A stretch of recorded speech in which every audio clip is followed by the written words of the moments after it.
بسم اللہ الرحمن الرحیم۔ السلام علیکم ناظرین، آج میں آپ کو ایک فقیر اور شہزادی کی شادی کا واقعہ سنانے والی ہوں، اور ایک بادشاہ جانور کیسے بن گیا۔ اس واقعے کو مکمل جاننے کے لیے ہمارے ساتھ آخر تک رہیے گا۔ ایک دفعہ کا ذکر ہے کہ ایک بہت ہی خوبصورت گاؤں تھا۔ اس گاؤں میں ایک بادشاہ رہتا تھا۔ اس کی خوبصورت سی بیٹی تھی۔ باپ اپنی بیٹی سے بہت زیادہ محبت کرتا تھا۔ جب اس کی بیٹی شادی کے لائق ہو گئی تو اس کے رشتے دوسری راجاؤں کے پاس سے آنے لگے۔ وہ اپنی بیٹی کی شادی کرنے کے لیے لڑکوں سے ملاقات کر رہا تھا، لیکن اب تک اسے کوئی بھی اپنی بیٹی کے قابل نہیں ملا۔ ایک دن اس گاؤں میں ایک مانگنے والا فقیر آیا جن کی عمر تقریباً 80 سال تھی۔ وہ بادشاہ سے کہنے لگا کہ میں آپ کی بیٹی سے شادی کرنا چاہتا ہوں۔ یہ سنتے ہی بادشاہ کو بہت زیادہ غصہ آیا۔ اس نے کہا کہ تمہاری ہمت کیسے ہوئی، تمہاری اتنی اوقات کہ تم میری بیٹی کے بارے میں سوچو۔ اس نے اپنے آدمیوں سے کہا کہ فوراً اس کی گردن اڑا دو۔ اس نے جرت بھی کیسے کی میری بیٹی کو اپنی بیوی بنانے کے بارے میں سوچنے کی۔ فقیر کو گرفتار کر لیا گیا، اسے لے جا کر قید خانے میں ڈال دیا گیا۔ فقیر نے کہا کہ آپ میری بات کو سمجھنے کی کوشش کریں، میں آپ کی بیٹی سے شادی کرنا چاہتا ہوں، لیکن اس کے پیچھے ایک بہت بڑی وجہ ہے۔ لیکن بادشاہ کہنے لگا کہ میں اب ایک بھی بات سننا نہیں چاہتا۔ بادشاہ نے فوراً اس کو کہا کہ اس کو لے جاؤ اور قید خانے میں ڈال دو۔ اس فقیر کو قید خانے میں کوڑے مارے جا رہے تھے۔ جب یہ خبر راجکماری تک پہنچی تو اس نے اپنے باپ سے کہا کہ آپ کیا کر رہے ہیں، کسی بزرگ کے ساتھ ایسا کرنا اچھی بات نہیں۔ اس نے کہا کہ تم بیچ میں مت پڑو۔ وہ راجکماری فقیروں کی بہت زیادہ عزت کرتی تھی، بہت ہی نیک تھی وہ۔ اس نے کہا کہ جو بھی ہو، میں اس بات کو پسند نہیں کرتی کہ اس ملک کا راجا اس طرح سے کسی بوڑھے انسان پر ظلم کرے۔ راجا نے کہا کہ تمہاری بات کو میں مان لوں گا، اب یہاں سے جاؤ۔ وہ وہاں سے جا چکی تھی، لیکن شہزادی کو یہ نہیں پتا تھا کہ وہ اس کی شادی کا پیغام لے کر یہاں آیا تھا۔ جب راجکماری کو اس بارے میں معلوم ہوا کہ یہ فقیر میرے لیے شادی کا پیغام لے کر آئے تھے تو اپنے باپ کے پاس پھر آئی اور کہنے لگی، کیا اس فقیر نے مجھ سے شادی کرنے کے لیے کہا تھا؟ بادشاہ نے سب کو منع کر دیا تھا کہ میری بیٹی کو اس بارے میں پتہ نہ چلے، کیونکہ وہ بہت ضدی ہے اور جو فیصلہ کرتی ہے ڈنکے کی چوٹ پر کرتی ہے۔ اب جب شہزادی کو پتہ چلا کہ میری بیٹی کو سچائی معلوم ہو گئی ہے تو وہ غصے میں آ کر کہنے لگا کہ میری اکلوتی بیٹی، میری لاڈلی بیٹی سے اس بوڑھے نے شادی کرنے کے بارے میں سوچا بھی کیسے؟ بیٹی بہت سمجھدار تھی، باپ کے سامنے اس وقت خاموش رہی، لیکن اس نے دل میں سوچا کہ اگر وہ فقیر مجھ سے شادی کرنا چاہتا ہے تو اس کے پیچھے کوئی نہ کوئی بات ضرور ہوگی۔ وہ اسی فقیر سے ملاقات کرنے کے لیے قید خانے میں گئی۔ فقیر سے کہنے لگی کہ آپ مجھ سے شادی کیوں کرنا چاہتے ہیں؟ فقیر نے کہا کہ جب تم مجھ سے شادی کرو گی تو اس کے بعد تمہیں خود ہی پتہ چل جائے گا میں نے تم سے شادی کیوں کی۔ وہ کہنے لگی، ٹھیک ہے، میں آپ سے شادی کرنے کے لیے تیار ہوں۔ یہ خبر پورے ملک میں آگ کی طرح پھیل چکی تھی۔ لوگ طرح طرح کی باتیں کر رہے تھے کہ شہزادی اس بوڑھے فقیر سے شادی کرنا چاہتی ہے اور وہ خود اس پر راضی بھی ہے۔ بادشاہ نے اپنی بیٹی کو لاکھ سمجھانے کی کوشش کی تو اس نے جواب دے دیا، آپ نے مجھے بڑے نازوں سے پالا ہے، میری ہر خواہش کو آپ نے پورا کیا۔ اب جب معاملہ شادی کا ہے، جب مجھے شادی کرنی ہے تو میں اسی سے شادی کروں گی جس سے میرا دل چاہے گا۔ لیکن بادشاہ ماننے کو تیار نہیں تھا، اس کی اکلوتی شہزادی تھی۔ بادشاہ اپنی بیٹی کی ضد کی وجہ سے بہت زیادہ پریشان تھا کہ وہ کیسے اپنی بیٹی کی شادی ایک فقیر کے ساتھ کر دے۔ وہ بولی، میں شادی کروں گی تو اسی سے کروں گی۔ میں نے ان کی آنکھوں میں سچائی دیکھی ہے جو آج تک میں نے کسی کی آنکھوں میں نہیں دیکھی۔ بیٹی کے کہنے پر بادشاہ کو آخرکار ماننا پڑا۔ اس نے خود پوری سلطنت میں اعلان کر دیا، ہماری بیٹی کی شادی ہو رہی ہے، لیکن یہ شادی بہت ہی سادگی کے ساتھ ہوگی۔ نکاح ہوگا اور میری بیٹی آج کے بعد محل میں نہیں رہے گی، بلکہ اس کی جھوپڑی میں جا کر اس کے ساتھ ہی رہے گی جس سے وہ شادی کر رہی ہے۔ بادشاہ بہت غصے میں تھا کیونکہ وہ نہیں چاہتا تھا کہ اس کی بیٹی کی شادی اس فقیر سے ہو۔ وہ اپنی منمانی کر رہی تھی، اس لیے اس نے اپنی بیٹی کو سزا دینی چاہی کہ جب سب کچھ عیش و آرام چھوڑ کر اس فقیر کے ساتھ جھوپڑی میں شہزادی کو رہنا پڑے گا تو اس سے بڑی سزا آخر شہزادی کے لیے کیا ہو سکتی ہے؟ بادشاہ کا حکم تو لوگوں کے لیے بہت انوکھا تھا، لیکن سب سے زیادہ حیرانگی اس بات پر ہو رہی تھی کہ شہزادی اس بات کو مان گئی۔ اس نے کہا، ٹھیک ہے، میں فقیر کے ساتھ جھوپڑی میں رہنے کے لیے تیار ہوں۔ جب میں شادی کر رہی ہوں تو پھر جہاں میرا شوہر رہے گا میں بھی وہیں رہوں گی۔ یہ ایک انوکھی داستان تھی جو کسی کی سمجھ میں نہیں آ رہی تھی۔ ایک نوجوان شہزادی ایک بوڑھے فقیر سے شادی کیوں کرنا چاہتی ہے؟ بہرحال شادی ہو گئی۔ بادشاہ کے حکم پر فقیر کے ساتھ شہزادی چلی گئی۔ فقیر کا گھر بس ایک درخت کے نیچے چھوٹی سی جھوپڑی تھی۔ وہاں پہنچ کر اپنی بیوی سے کہنے لگا، یہ میرا چھوٹا سا آشیانہ ہے، تمہیں اب یہیں رہنا ہے۔ تم نے بغیر وجہ جانے مجھ سے شادی کر لی، بہت اچھی سوچ کی مالک ہو تم، میں تمہاری اس بات کا بہت زیادہ شکریہ ادا کرتا ہوں، لیکن میرے پاس ایسا کچھ نہیں ہے کہ دن بھر میں بھوکا رہتا ہوں، رات کو عبادت کرتا ہوں، جب کبھی کہیں سے کچھ مل جاتا ہے تو کھا لیتا ہوں۔ کیا تم میرے ساتھ اس حال میں رہ لوگی؟ شہزادی کہنے لگی کہ اگر آپ نے مجھ سے شادی کی ہے تو اس کا مطلب یہی ہے نا کہ آپ جس حال میں مجھے رکھیں گے مجھے اسی حال میں رہنا ہوگا۔ فقیر بولا، میں نے تم سے شادی کی ہے، اس کے پیچھے 2 بڑے راز ہیں، لیکن تم نے مجھ سے شادی کیوں کی؟ اس نے کہا کہ میں نے اللہ کی بارگاہ میں دعا کی تھی، اگر میری زندگی میں کوئی نیک انسان آئے گا تو میں اسی کو اپنا شوہر قبول کروں گی، چاہے وہ کسی سلطنت کا راجکمار ہو یا کوئی درویش ہو۔ اس دن آپ ہمارے یہاں آئے تھے، میں اپنی دعا کو اپنی آنکھوں سے قبول ہوتا دیکھ رہی تھی اور میں اپنی شادی کے لیے راضی ہو گئی۔ اس لیے میرے ابا جان بھی آج مجھ سے ناراض ہیں، مگر میں نے اللہ تعالیٰ کو حاضر اور ناظر مان کر اس رشتے کو قبول کیا۔ پھر جو بھی ہو جائے گا آپ کے ساتھ رہنا پسند کروں گی۔ وہ اتنی صبر کرنے والی تھی کہ وہ فقیر ایسی بیوی کو پا کر بہت زیادہ خوش تھا، اور دونوں دن بھر کے بھوکے رہتے، رات بھر اللہ کی عبادت کرتے۔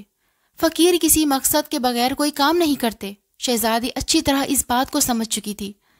وہ شاہی محل کو چھوڑ کر آئی تھی، شاہی گزر بسر چھوڑ کر فقیری کی زندگی اپنا کر اللہ کا شکر ادا کر رہی تھی۔ وہ فقیر اپنی بیوی کو اس حال میں دیکھ کر اللہ تعالیٰ کا بہت زیادہ شکریہ ادا کرتا، اس کے لیے ہمیشہ دعا کرتا رہتا۔ ایک دن بعد وہ فقیر کسی کام کے لیے جنگل سے باہر گئے۔ وہاں پر شہزادی سے ملاقات کرنے کے لیے ایک انجان آدمی آ گیا۔ وہ دراصل اس کے باپ کی طرف سے بھیجا گیا ایک نوکر تھا۔ اس نے کہا کہ آپ کے ابا جان آپ کو بہت زیادہ یاد کرتے ہیں اور کہتے ہیں کہ ہماری شہزادی خوش ہے کہ نہیں، اس فقیر کے ساتھ کس حال میں ہے۔ یہ سن کر اس شہزادی کا دل بھر آیا، اور پھر اس نوکر نے کہا، ہماری بیٹی سے کہہ دینا کہ اگر وہ واپس محل میں آنا چاہتی ہے تو ہم اس کو محل واپس بلوا لیتے ہیں اور یہ رشتہ بھی ختم کروا دیں گے۔ شہزادی نے کہا، لگتا ہے میرے باپ نے مجھے پہچانا نہیں، میں ان کے ساتھ بہت زیادہ خوش ہوں اور اللہ تعالیٰ کی رضا پر میں بہت راضی ہوں، وہ میرے شوہر ہیں، میں ان سے بہت زیادہ خوش ہوں۔ اس نوکر نے کہا کہ آپ کے باپ نے آپ کے لیے ایک بہت بڑا موتی بھجوایا ہے۔ وہ نوکر ضد کر کے موتی کو وہاں پر رکھ کر چلا گیا۔ وہ فقیر جب اپنے کام سے واپس آئے، انہوں نے موتی کو سامنے دیکھ کر کہا، یہ تمہیں کس نے دیا؟ اس نے ساری کہانی سنا دی۔ وہ بولے، اگر آپ میرے ساتھ خوش نہیں ہیں، اگر آپ اپنے والد کے پاس جانا چاہتی ہیں تو جا سکتی ہیں، میں آپ سے کوئی شکایت نہیں کروں گا، میں آپ سے راضی ہوں، بلکہ میں یہی چاہوں گا کہ آپ خوش رہیں۔ اس پر شہزادی کہنے لگی، میں بہت زیادہ خوش ہوں۔ اس پر شہزادی کہنے لگی، اور مجھے کسی چیز کی کوئی کمی نہیں ہے، سب کچھ مجھے آپ کی صورت میں مل گیا۔ آپ کیا چاہتے ہیں یہ مجھے نہیں پتا، بس میں اللہ کی رضا کے لیے یہاں پر آپ کے ساتھ خوش ہوں، اور جہاں تک بات ہے اس موتی کی، تو اس موتی کو میں رکھنا نہیں چاہتی، یہ تو وہ نوکر میرے پاس زبردستی رکھ کر چلا گیا۔ وہ فقیر بولے کہ آپ کو اس سے کوئی لگاؤ نہیں، آپ کے والد نے آپ کے لیے بھیجا ہے۔ وہ کہنے لگی کہ مجھے ہر اس چیز سے لگاؤ ہے جو اللہ کی طرف سے مجھے ملی ہے، ورنہ مجھے جو کچھ ملا ہے مجھے کچھ نہیں چاہیے۔ بس یہ کہنے کی دیر تھی کہ وہ موتی وہاں سے غائب ہو گیا۔ یہ دیکھ کر وہ فقیر مسکرائے۔ آپ نے اپنی بیوی کو یہ بات نہیں بتائی کہ یہ سب کیا ہوا ہے۔ آپ نے کہا کہ تم ایک نیک اور پارسا عورت ہو۔ موتی جہاں سے آیا تھا اسی جگہ واپس چلا گیا۔ ایک سادہ عورت اپنے شوہر کے ساتھ پیار سے رہتی ہے، عمر کا اتنا فرق تھا تب بھی اس کو سکون تھا، جس نے ہمیشہ شاہی زندگی دیکھی، صرف 2 کھجوروں پر آج گزارا کر رہی تھی۔ یہ بہت ہی بڑی بات تھی، کبھی کبھی تو کھجور بھی کھانے کو نہیں ملتی تھی۔ ایک رات وہ فقیر عبادت کر رہے تھے کہ ان کو کسی کے آنے کی آہٹ سنائی دی۔ فقیر نے دیکھا تو ایک آدمی اپنے سر پر بڑا سا تھال لے کر چلا رہا ہے۔ اس نے کہا کہ بادشاہ سلامت نے اپنی بیٹی کے لیے یہ رات کا کھانا بھجوایا ہے اور کہا ہے کہ میری بیٹی سے کہو صرف پانی پیے گی تو مر جائے گی۔ اس کا شوہر اسے کھلانے کے قابل بھی نہیں ہے، اس کا باپ ابھی زندہ ہے، اسے سب کچھ دے سکتا ہے۔ یہ سن کر شہزادی کہنے لگی، میری کوئی خواہش نہیں ہے، میری کوئی حاجت نہیں ہے، میں صرف اپنے اللہ سے مانگتی ہوں۔ جاؤ یہ کھانا لے کر واپس چلے جاؤ، جس نے یہ کھانا بھجوایا ہے اسی کو جا کر دے دو، مجھے جو اللہ کھلائے گا میں وہی کھاؤں گی۔ اور یہی میں نے اللہ کی بارگاہ میں دعا کی، لیکن نوکر مجبور ہو کر تھال لے کر کھڑا رہا۔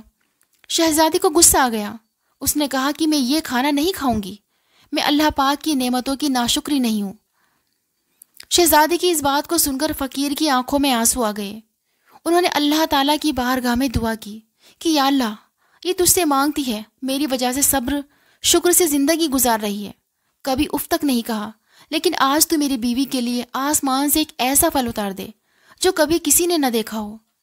فقیر کی دعا سن لی گئی۔ آسمان سے چاندی کے تھال اترتے ہوئے نظر آ رہے تھے جس میں کھانے رکھے ہوئے تھے۔ بادشاہ کا نوکر اس منظر کو دیکھ کر اپنے ہوش کھو بیٹھا۔ اپنے کھانے کی تھال کو لے کر وہ واپس محل کی طرف چلا گیا۔ اب یہاں پر اس فقیر نے کہا کہ تم ہمیشہ کہتی ہو نا اللہ تعالیٰ تمہیں کھلائے گا تبھی تم کھاؤ گی، یہ تمہارے لیے کھانا آسمان سے آ چکا ہے، اللہ تعالیٰ کی طرف سے ہے۔ اب شہزادی نے اپنے شوہر کے ساتھ مل کر وہ کھانا کھایا۔ شادی سے لے کر اب تک آج پہلی بار اس نے پیٹ بھر کر کھانا کھایا تھا۔ اس پر اس نے اللہ کا شکر ادا کیا۔ وہ نوکر جب محل واپس پہنچا تو اس نے بادشاہ سے کہا، اب آپ اپنی بیٹی کی ذرا بھی فکر نہ کریں، اس کے لیے تو آسمان سے چاندی کے برتن اتارے جا رہے ہیں، وہ بہت اچھی زندگی گزار رہی ہے، وہ کوئی فقیر نہیں بلکہ لگتا ہے کسی سلطنت کا راجکمار ہے۔ بادشاہ نے کہا کہ ایسے کیسے ہو سکتا ہے؟ اگر ایسا ہوتا بھلا وہ جھوپڑی میں کیوں رہتا؟ میری بیٹی میرے خلاف آخر کیسے جا سکتی تھی؟ اپنے ملازم کی باتوں کو سن کر بادشاہ کے کان کھڑے ہو گئے۔ اس کے سامنے اس نے کچھ بھی نہ کہا۔ اس نے کہا میں بھی جا کر دیکھوں میری بیٹی کے لیے آخر کھانا کہاں سے آتا ہے۔ ایک دن وہ چپکے سے بھیس بدل کر فقیر کی جھوپڑی کے پاس پہنچ گیا۔ ادھر فقیر نے پھر اللہ کی بارگاہ میں دعا کی۔ بادشاہ نے خود اپنی آنکھوں سے دیکھا کہ آسمان سے تھال اترتا ہوا آ رہا ہے، اور اس میں ایسا کھانا تھا جو آج تک کسی نے نہیں کھایا، نہ ہی کبھی بادشاہ کے شاہی محل میں کبھی ایسا کھانا بنا تھا۔ یہ سب دیکھ کر اس کا خون کھولنے لگا۔ وہ اپنے محل میں واپس آ گیا اور دائیں بائیں ٹہلنے لگا۔ اس نے کہا کہ مجھے لگتا ہے کہ یہ فقیر کوئی بہت بڑا جادوگر ہے، تبھی تو کھانا اس طرح اوپر سے منگوا رہا ہے۔ اس نے اپنے خاص آدمی سے کہا کہ اس جادوگر کا خاتمہ کرنا پڑے گا، اس جادوگر نے تو ہماری بیٹی کو ہم سے دور کر دیا ہے۔ اس ملازم نے کہا کہ جی ہاں، ایک ایسے جادوگر کو میں جانتا ہوں جو اس سے لڑ سکتا ہے، وہ بہت پہنچا ہوا جادوگر ہے، اس کے جادو کے آگے کسی کا جادو کام نہیں کرتا، سب ناکام ہو جاتے ہیں۔ اس کے سامنے وہ درویش کیا ہے، 80 سال کا بوڑھا جس کے پیر خود قبر میں لٹکے ہوئے ہیں۔ بادشاہ نے کہا ٹھیک ہے، اس جادوگر کو فوراً میرے پاس بلا کر لاؤ۔ جب وہ جادوگر آیا تو اسے باتیں بتائی گئیں اور کہا گیا کہ وہ اللہ والے فقیر اس طرح میری بیٹی کو اپنے ساتھ لے گئے اور جادو کے طور پر اس کو روزانہ کھانا کھلا رہے ہیں۔ شہزادی کو جب اتنے اچھے اچھے کھانے کھانے کو ملیں گے، شہزادی تو اسی کے گڑ گائے گی۔ بس مجھے اپنی بیٹی کسی حال میں واپس چاہیے۔ جادوگر نے اپنا عمل شروع کیا۔ کچھ دن عمل کرنے کے بعد اس کو پتہ چل گیا کہ وہ کوئی جادوگر نہیں بلکہ ایک اللہ کا نیک بندہ ہے، اس کا مقابلہ کرنا اتنا آسان نہیں۔ جادوگر سیدھا بادشاہ کے پاس آیا اور کہنے لگا میں ان سے مقابلہ نہیں کر سکتا، کیونکہ اگر میں اس کے سامنے کھڑا ہوتا ہوں تو مجھے بہت بڑا نقصان ہو جائے گا۔ بادشاہ کہنے لگا کہ ایسا کون سا نقصان ہو جائے گا؟ وہ کہنے لگا کہ بس کوئی بھی جادو میں اس کے ساتھ نہیں کرنا چاہتا۔ بادشاہ بہت زیادہ غصے سے بول رہا تھا، کیونکہ اب تک تو وہ برداشت کر رہا تھا، آج تک اس نے اپنی بیٹی کی ہر ضد کو پورا کیا تھا۔ اب جب اس نے دیکھا کہ یہ جادوگر عمل کرنے کو تیار نہیں، اس نے جادوگر سے کہا کہ اگر تم خود عمل نہیں کر سکتے میری بیٹی کو واپس لانے کے لیے، تو اپنی بیٹی کو واپس لانے کے لیے میں خود ہی عمل کر لیتا ہوں، مجھے یہ عمل سکھا سکتے ہو؟ جادوگر نے کہا کہ آپ نہیں جانتے آپ کی سلطنت الٹ جائے گی، کچھ بھی نہیں بچے گا۔ اس نے کہا کہ مجھے کسی قیمت پر بھی اپنی بیٹی واپس چاہیے۔ اس جادوگر نے بادشاہ کے کہنے پر اسے وہ عمل سکھانا شروع کر دیا۔ یہاں پر اس کی بیٹی تو اللہ کا نام لے رہی تھی اور شوہر کا بھرم رکھ رہی تھی، نماز ادا کر رہی تھی، اسلام کے بہت قریب ہوتی جا رہی تھی۔ جو سکون اسے جھوپڑی کی چٹائی پر سونے سے مل رہا تھا اسے وہ سکون کبھی محل کے نرم گدوں پر نہیں ملا۔ لیکن اس کا باپ اسلام سے دور ہو کر جادو ٹونے میں لگا ہوا تھا، کیونکہ اس کو اللہ والے فقیر کو کسی بھی حال میں ہرانا تھا، کسی بھی حال میں اس نے اپنی بیٹی کو واپس لے کر آنا تھا۔ اب بادشاہ نے جادوگر سے وہ عمل پوری طرح سیکھ لیا۔ اس نے جادوگر کا لباس پہن کر ایک جگہ بیٹھ کر دائرہ کھینچ لیا اور منتر پڑھنے لگا۔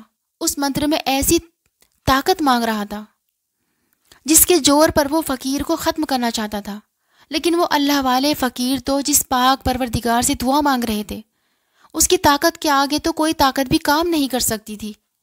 اللہ والے فقیر سمجھ چکے تھے کہ کوئی ان کی ذات کو چھیڑ چھاڑی کر رہا تھا اور ان کی بیوی ان سے الگ کرنے کی کوشش کر رہا ہے، مگر وہ اللہ والے کسی بھی صورت ایسا نہیں چاہتے تھے، کیونکہ جو کچھ انہوں نے کیا سب اسی کی وجہ سے کیا تھا۔ پھر انہوں نے قرآن پاک کھولا اور اس کی تلاش شروع کر دی۔ بادشاہ بار بار ان کی طرح منتر پڑھ کر پھونک رہا تھا، لیکن وہ ہر بار اس کی طرف پلٹ کر جاتا۔ اب بادشاہ نے ایک خاص منتر پڑھنا شروع کر دیا۔ جب اس نے منتر پڑھا تو وہاں پر ایک بہت بڑا موٹا تازہ جنگلی شیر آ گیا۔ بادشاہ نے کہا کہ جاؤ، جنگل میں جو فقیر بیٹھا ہے اس کو چیر پھاڑ کے رکھ دو اور میری بیٹی کو میرے پاس واپس لے کر آؤ۔ بادشاہ کے حکم پر وہ شیر جنگل کی طرف دوڑتا ہوا گیا، لیکن یہاں پر تو اللہ والے فقیر خوبصورت آواز میں قرآن کی تلاوت کر رہے تھے۔ جب وہ شیر اس فقیر کے پاس پہنچا، قرآن شریف کی تلاوت کی آواز سن کر وہ تلاوت سننے کے لیے وہاں بیٹھ گیا۔ جیسے جیسے وہ اللہ کا نام لیتا جا رہا تھا، وہاں پر بادشاہ کی حالت خراب ہوتی جا رہی تھی۔ جادوگر نے اس کو پہلے ہی بتا دیا تھا کہ جادو اگر اٹک گیا اور کوئی گڑبڑ ہو گئی تو آپ کے ساتھ وہ ہوگا جو کبھی آپ سوچ بھی نہیں سکتے، آپ کو کوئی جانور بنا دیا جائے گا۔ فقیر نے اس شیر کی طرف دیکھا اور پھر اس نے اللہ کا نام لینا شروع کر دیا۔ وہ شیر جو اس فقیر پر حملہ کرنے کے لیے آیا تھا وہ وہاں سے غائب ہو گیا۔ اللہ والے فقیر نے شہزادی کی طرف دیکھا اور کہا کہ مجھے معاف کر دو، میں نے تمہارے ساتھ اچھا نہیں کیا۔ شہزادی کہنے لگی کہ آپ نے ایسا کیا کیا ہے؟ فقیر کہنے لگا کہ میں نے تمہارے باپ کی شکل ایک جانور جیسی بنا دی، میں ایسا نہیں چاہتا تھا، لیکن اس نے جو جادو کیا اسی پر پلٹ گیا۔ شہزادی نے جب یہ سنا تو اسے بہت بڑا دکھ ہوا، کہنے لگی ہمیں ابھی محل جانا چاہیے، آخر دیکھو تو ماجرا کیا ہے۔ شہزادی اپنے شوہر کے ساتھ محل میں پہنچی۔ وہاں پر بہت زیادہ شور گل مچا ہوا تھا، ہر کوئی بول رہا تھا کہ بادشاہ کو کیا ہو گیا، بادشاہ کو کیا ہو گیا، اس کی شکل جانور جیسی کیسے بن گئی۔ فقیر کو دروازے پر دربان نے اندر نہیں آنے دیا۔ وہ کہہ رہا تھا کہ یہ بہت بڑے جادوگر ہیں، اس نے ہمارے بادشاہ کا یہ حال کیا ہے۔ شہزادی نے کہا کہ میں اس جگہ کی شہزادی ہوں، مجھے اندر آنے دو۔ وہ اندر آئی، اپنے باپ کو اس حالت میں دیکھا تو اس کے آنسو بہنے لگے۔ وہ اپنا سر پیٹ رہا تھا، اس کا چہرہ تو وہی بادشاہ والا تھا، مگر اس کا پورا بدن جانوروں جیسا بن چکا تھا۔ بیٹی باپ کو ایسی شکل کے ساتھ دیکھ کر زاروں قطار رونے لگی۔ اس نے کہا کہ آپ نے ایسا کیوں کیا؟ وہ جیسا بھی تھا آخر اس کا باپ تھا اور وہ بیٹی تھی۔ اپنے باپ کی شکل کو دیکھ کر وہ رونے لگی۔ اس نے کہا کہ آپ نے ایسا کیوں کیا ہمارے ساتھ؟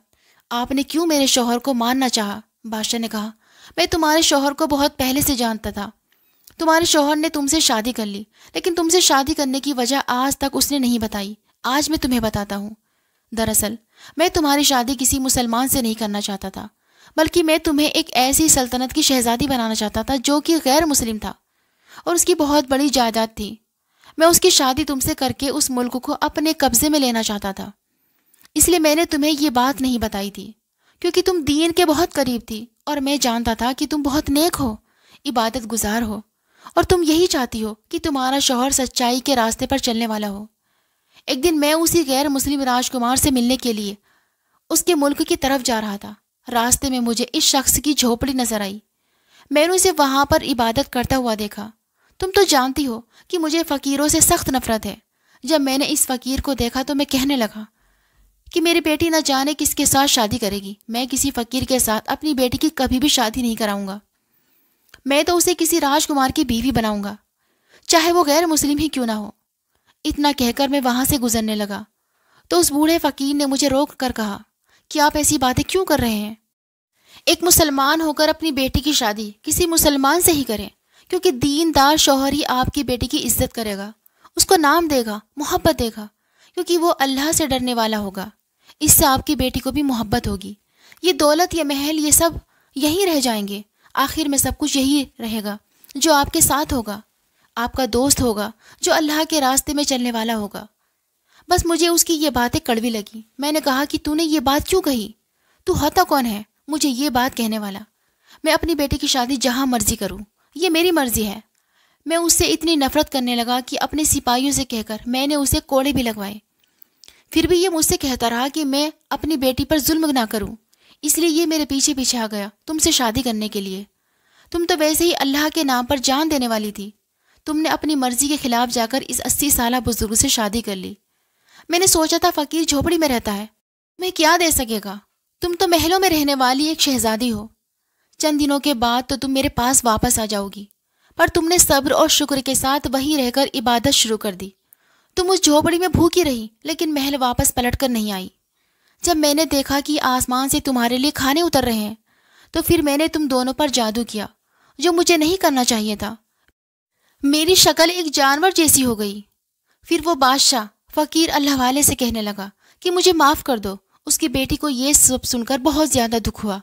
اس نے کہا کہ آپ نے جو چاہا تھا کہ میری شادی نہ ہو، مگر اللہ تعالیٰ جو چاہتا ہے بہتر کرتا ہے۔ میری شادی ہو گئی، میں بہت زیادہ خوش ہوں، اور میرے نصیب میں سب سے اچھا شوہر ہے جو اللہ تعالیٰ سے ڈرتا ہے، متقی، پرہیزگار، عبادت گزار ہے اور ایماندار ہے، اپنی بیوی کی عزت کرنے والا ہے۔ میں نے ہمیشہ چاہا تھا کہ مجھے جو بھی ملے اللہ کی طرف سے ملے۔ میرا شوہر بھی مجھے اللہ نے عطا کیا ہے، اگر وہ 80 سال کے ہیں، اس بات پر میں خوش ہوں، کیونکہ جو شوہر اپنی بیوی کا احترام کرتا ہے، اس کی عزت کرتا ہے، وہی اچھا شوہر ہوتا ہے۔ میں کیوں ایسے راجکمار کو تلاش کروں جس کی بہت بڑی سلطنت ہو لیکن اس کا دل بہت چھوٹا ہو؟ میں جو اللہ کی بارگاہ میں دعا مانگتی ہوں مجھے مل جاتا ہے، پھر مجھے کیا چاہیے؟ ابھی وہ بول ہی رہی تھی کہ ایک لمحے اس فقیر کی شکل بدلی۔ وہ نوجوان بہت ہی زیادہ خوبصورت تھا۔ اس نے جب اپنے شوہر کو اور غور سے دیکھا تو کہنے لگی کہ سبحان اللہ، آپ کون ہیں؟ اس اللہ والے نے کہا کہ میں تمہارا شوہر ہوں۔ شہزادی کو تو اپنی آنکھوں پر یقین نہیں آ رہا تھا۔ بادشاہ بھی یہ سب دیکھ کر حیران تھا، جو اپنی حالت پر رو رہا تھا اور افسوس کر رہا تھا۔ اس نے کہا کہ میں نے 80 سال کے بوڑھے کو اتنا دھتکارا کہ میری شکل ایک جانور جیسی بن گئی، لیکن یہ اللہ والے پھر سے جوان ہو گئے۔ فقیر نے اپنی آواز میں کہا، میں تمہارا شوہر ہوں، تم نے صبر اور شکر کے ساتھ زندگی کو گزارا، میں نے تمہیں جو کھلایا تم نے وہ کھایا، کبھی اف تک نہیں کہا۔ اللہ پاک بھی تم سے خوش ہو کر اللہ پاک نے تمہیں یہ شوہر عطا کیا جس کا تم حق رکھتی تھی۔ پھر وہ اپنی بیوی کو ساتھ لے کر جنگل کے راستے سے گزرنے لگے تو اس نے کہا کہ ہمیں اس جھوپڑی میں نہیں جانا۔ انہوں نے کہا کہ میں تمہیں وہاں لے جا رہا ہوں جہاں کی تم ملکہ بنو گی۔ یہ جھوپڑی، یہ جنگل، یہ خالی پیٹ، یہ سب تمہارا امتحان تھا، تم اس امتحان میں کامیاب ہو گئی۔ میں نے تم سے کہا تھا نا، جب تمہیں وجہ کا پتہ چلے گا تو تم اللہ کا شکر ادا کرو گی۔ سبحان اللہ۔ تو دیکھو، آپ نے ایک شہزادی جو کہ ایک غریب کی جھوپڑی میں اس کی بیوی بن کر رہ رہی تھی اور اللہ سے ہر چیز مانگتی تھی، اس نے جو بھی مانگا صرف اللہ تعالیٰ سے مانگا۔ جو لوگ اللہ کی ذات پر بھروسہ رکھتے ہیں، اللہ تعالیٰ انہیں اس جگہ سے نوازتا ہے جہاں ان کا گمان بھی نہیں ہوتا۔ اس لیے ہم سب کو بھی صرف اللہ کی ذات پر بھروسہ رکھنا چاہیے، صرف اور صرف اللہ کی ذات سے مانگنا چاہیے۔ آخر میں اللہ پاک سے دعا ہے کہ اللہ پاک ہماری تمام مرادیں، ہماری پریشانیوں کو دور کر دے۔ آمین۔